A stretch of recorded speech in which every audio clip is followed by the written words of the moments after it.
There's two reasons why you're listening to this today. One, you know me and support me. Or two, you're a nosy old shy. Either way, I'm happy to have you. You're listening to episode 10 of the Unedited Podcast. Do you think you can handle it? Do you think you could? Do you think you could handle it? Do you think you could? If you're an avid listener, you'd remember on episode 1, I said I was going to record 10 episodes. And I think I said I was going to see how it goes. Well, do you know what? It's gone great, thanks to you. And I'm really enjoying being here. So I'm going to continue on. This week I am flying solo. And I'm going to talk about really just what I've been up to. As you've been listening to the podcast, you'll know that I'm going through some sort of stuff. And I did do the episode which filled you all in on what's going on with my stepdad and things like that. So it can be heavy. It can be a heavy year. And you're trying to stay focused and, you know, keep your eye on the ball and get everything done and achieve all them goals. And that's exactly what I've been doing. So the other night I decided to pick back up my vision board. Now, for those of you that do not know what a vision board is, it's basically just, you know, cutouts of all your desires and dreams and goals that you want to achieve. I usually do it for a year. Now, I say I usually do it like I always do it. I don't. I was introduced to them a couple of years ago.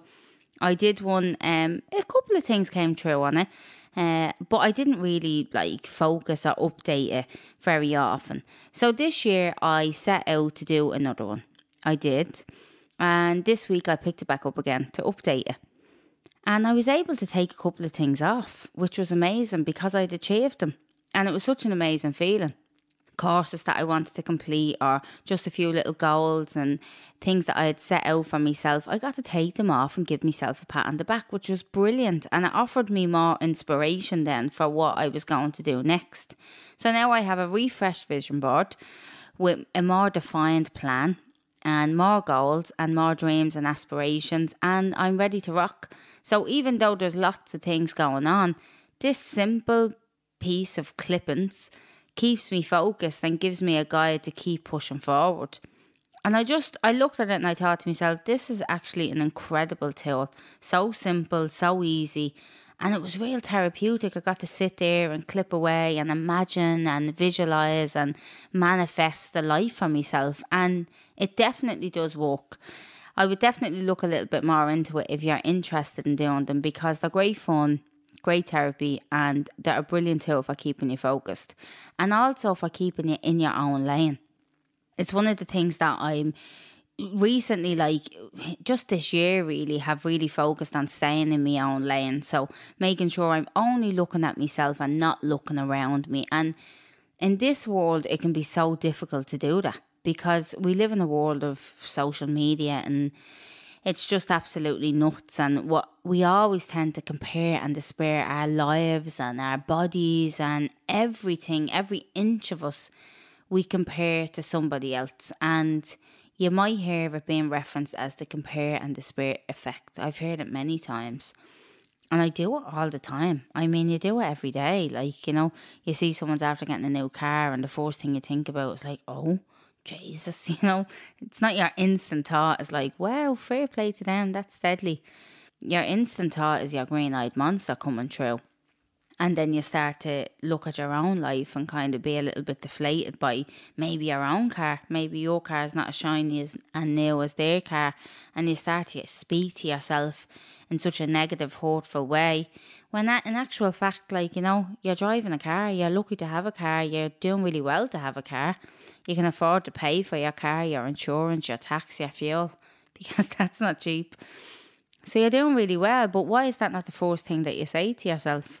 Why do you not always reward yourself for all those achievements? And it's just nature's way. It's just the first thing that comes in. Well, that comes into me in any way is that green-eyed monster. But luckily, I've learned to master the art of the backup, of actually having a little talk with yourself and checking yourself and going, actually, do you know what? Fair play to them getting that new car. Do I want a new car? What car would I like to drive? How would I get a new car? Is it what I want to do? And once you back it up with that sort of stuff, you're in a much happier, positive place, I find. But comparing despair, it happens all the time. You scroll down your newsfeed time and time again and you compare yourself and your holidays to everybody else. And again, that starts that green-eyed monster and you're speaking to yourself again in a negative, hurtful manner. Like I read a thing, or was it that I listened to a podcast recently and somebody was talking about how you speak to yourself. And they said, would you speak to a loved one how you speak to yourself? Definitely not. I would never tell anybody that I love that they are incapable, or they're too fat, or they're not fit enough, or they're not productive enough, or they're not doing enough, they're not trying their best. You know, they should be achieving more by this age, they should have this. I would never, ever, ever speak to anybody that I love like that. So why on earth would you speak to yourself like that? And it was a brilliant point. It really, really resonated with me. Now, you can't help that ego coming in. You can't help that, you know, that green-eyed monster, that devil on your shoulder, whatever. You can't help that voice inside your head going for the negative all the time. But you definitely have control to turn it around. Because, let's be honest, you're the one in control of your life. You're in control of your mind. You have the power. We spoke before about changing the language. It's a simple thing of just changing your mindset. And it can be forceful, like it was forceful for me at the start. The start of like, you know, you're very conscious and you're very aware that you're doing it. And now you get to a point when you've been practicing it for so long that it actually naturally just kicks in. And it kicks in quicker as well. You're not lingering for longer with that like begrudging voice inside your head. It's fascinating, isn't it? Like how we have that control. And so I mentioned there, like when you're on your newsfeed and you're flicking down and you're having a look at people on their holidays. Well, it was back in June when I said, you know what, I definitely have to jump on the podcast and talk to people about this that I've become aware of. And it was the compare and despair effect. And I seen it really clearly at this moment. So I went on holiday. I went to Greece. It was amazing. I stayed in a great place. It was beautiful. You know, and you're doing really well to go on a beautiful holiday to Greece. Anybody is. And I was, proud of myself and happy to be there. And it was brilliant. So here is an example of the compare and despair effect. When I was on holidays in June, I went to Greece and it was gorgeous. Now, don't get me wrong, there was loads of elements about it that was amazing. There was a couple that wasn't great, like the food and that wasn't great. But luckily, I was staying in a little bit more of a premium side the hotel. So they had like better food over there, which was deadly. However, I met a family who wasn't staying the same part as me, but this family had become equipped to like Caribbean holidays and so on. So we got into conversation at the pool and they started talking to me about how they were used to going to the Caribbean, they were kind of dissing the food and they were hating on the holiday and da. Now, instantly straight away, I started thinking, oh, I should be in the Caribbean. Like, you know, I nearly dissing the holiday then to myself. I was comparing my holiday with their previous holidays. So there I was on this great holiday in Greece on a beautiful island with my gorgeous little family. And I was putting it down because these people were after telling me about these incredible resorts in the Caribbean. And I'm thinking I should be going there. So throughout the week, we decided to rent a car and go around the island. And as we were driving down the road and I was looking at all this beautiful scenery, I had a memory of me nanny saying to me years ago, I brought all you kids to Spain 5 times. Isn't that brilliant? She said. And I was thinking, like, whoop-de-doo. Do you know, everyone goes to Spain. Now, I was only a kid at the time. And I didn't understand what she was actually saying. But now I definitely do. I mean, there she was, a woman on her own, a single woman, supporting all of us. She got us all to Spain 5 times. Like, that was absolutely incredible. Like, to get us away 5 times on a foreign holiday, with the amount of money and the work that she used to do, like, it's absolutely amazing. And there I was, floating around this Greek island, dissing it because I wasn't in the Caribbean. That memory and that moment of reflection really gave me some perspective on the whole thing. And like, yeah, do you know what? I'm going to be honest with you. I am going to get to the Caribbean. I'd love to go to the Caribbean, so my sights are on it. However, the journey there and the process and every holiday in between, I'm going to appreciate and soak up, because that is what life is about. It's not about starting at one point and going to the next. Like, you can't always be in a rush or a race to get to the very end, to get to your end goal, because what's enjoyable about that? You know, you have to enjoy the journey and you have to enjoy the ride. And that's what I intend to do. So as I said, You are in control of your mind. I'm in control of my mind. And I was listening to the VP of Meta, Facebook basically, and she was saying that she was asked a question of how negative and how harsh social media can be and all the negative effects that it can have on a person and on the world today. But she made a point of saying, you have the control over your own social media. You control who you follow. You control who follows you. You control what you see. And I found that fascinating. And I was like, yeah, actually you do. The only thing is you can be a little bit, with your social media. You don't want to, unfollow an auntie and them to take it personally but in actual fact, why not? It's absolutely nothing personal. You just don't want to see what they put up and it doesn't serve you. At the moment, I have 2 Instagram pages. I have one for my salon and I have the other one for the podcast, Jessica Moulds Unedited. Feel free to follow. However, that one is a private page. And the reason it's private is because I want to protect everybody on it. I share friends and family and especially my daughter. So I want to make sure if you're following the page, you're a real person for one. And second of all, I have complete control over that page. So I only follow things I'm genuinely interested in. And so if I tend to scroll down on social media, which I try to not do so often, but now I'm kind of like using it as a great tool and a helpful tool, but only on that page, because if I scroll on that one, then I'm getting everything that I want. I'm following the pages that I want to follow.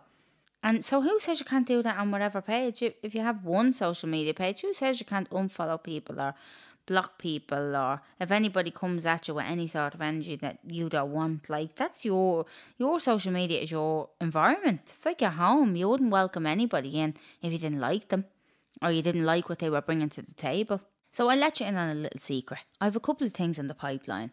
A couple of things that I want to pursue. Very, very excited about it. And this is the first time that I'm not allowing any self-doubt to come in. I'm just not. I'm not allowing those voices or that ego to come in and rain on my parade. If I'm being completely honest with you, there's 1,000,001 reasons why I should not do this. Why the timing is not right.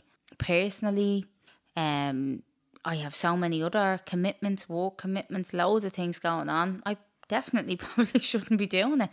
But there's one thing that's telling me I should, and it's my intuition, my gut feeling.